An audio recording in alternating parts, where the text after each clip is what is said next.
May 22nd, 2019. 42 individuals arrested in one of the largest black market cannabis takedowns in Colorado history.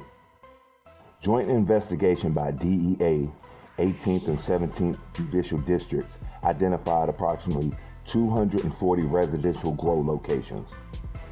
42 people were arrested over the last 3 days in one of the largest black market cannabis enforcement actions in Colorado history, announced U.S. Attorney Jason Dunn.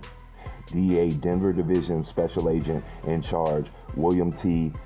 McDermott, 18th Judicial District Attorney George Brochler, and 17th Judicial District Attorney Dave Young. During the last 2 years, more than 250 locations have been searched. Story right now, these 32 people, they're all accused of playing a part in the largest pot bust since marijuana was legalized in our state. We were there earlier this year as police busted several of those operations.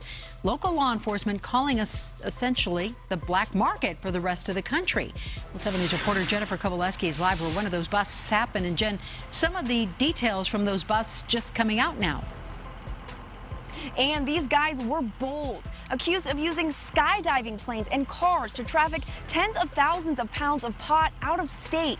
The group had a total of 13 warehouses across Denver, including this one behind me. Attorney General Cynthia Kaufman calling this the largest and most sophisticated case ever uncovered in Colorado. According to this affidavit, ringleader Trey Trung Nguyen, with help from his wife and 30 other people, allegedly ran a massive illegal marijuana distribution network. The group claimed they were marijuana caregivers. Most of the pot ended up on the streets in Minnesota. The AG's office says most of the 32 have been arrested. Kevin Wong works for the Rocky Mountain High Intensity Drug Trafficking Area Agency. It's his job to gather statistics about the legalization of weed. He says our pot is showing up in states across the country. There's oversaturation of Colorado marijuana across the United States. Colorado has essentially become the black market. We are the suppliers for a large portion of the United States. Now, the affidavit also says their goal was to use our legal pot laws to essentially hide in plain sight. It's estimated the group made $12 million during their 4-year run. Live in Denver tonight, Jennifer Kowaleski, 7 News. This week, law enforcement conducted additional searches and began making arrests on Wednesday, May 22nd, 2019.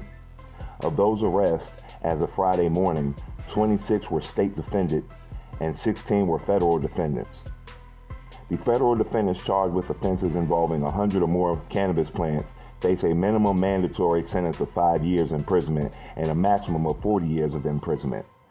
The federal defendants charged with offenses involving 1,000 or more cannabis plants face a minimum mandatory sentence of 10 years imprisonment and a maximum of life in prison. The law enforcement action identified cannabis grows and homes across Metro Denver area. 8 businesses were also searched. The total number of search warrants executed by county included the following: 120 were in Adams County, Denver. 63 were in Arapahoe County. 22 were in Weld County. 17 in Jefferson County. 7 were in Denver County. 22 were in Douglas County. 3 were in El Paso County, and 1 was in Broomfield County. From the location searched, over 80,000 cannabis plants and 4,500 pounds of finished cannabis product were seized. In addition to the criminal prosecutions, there are federal assets forfeiture actions pending, including 41 homes, $2,160,776.89 in U.S. currency, 25 vehicles, and 3 jewelry items. This investigation began in the summer of 2016. Investigators from the North Metro Task Force began investigating a network of cannabis cultivators involved in the distribution of large amounts of cannabis.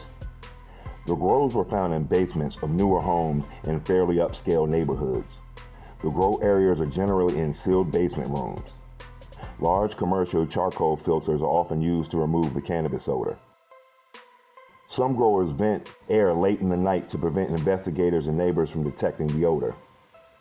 5% of the grows located involve the bypass of the electrical meter, which greatly decreases the amount of electricity for which cannabis grows can be billed. making it difficult for law enforcement to identify the grows by reviewing the electrical use data, but increasing the public safety risk. DEA Denver Division Special Agent William T. Dermont said, "Unfortunately, Colorado is no longer known for its beautiful mountains and scenery. Now it's known for its cannabis and other illegal manufacturing and distribution of controlled substances." This investigation highlights law enforcement and prosecutors committing to endorsing Colorado law as it returns to its normal former standing. This case was investigated by North Metro Task Force, the DEA, and over 24 other police divisions.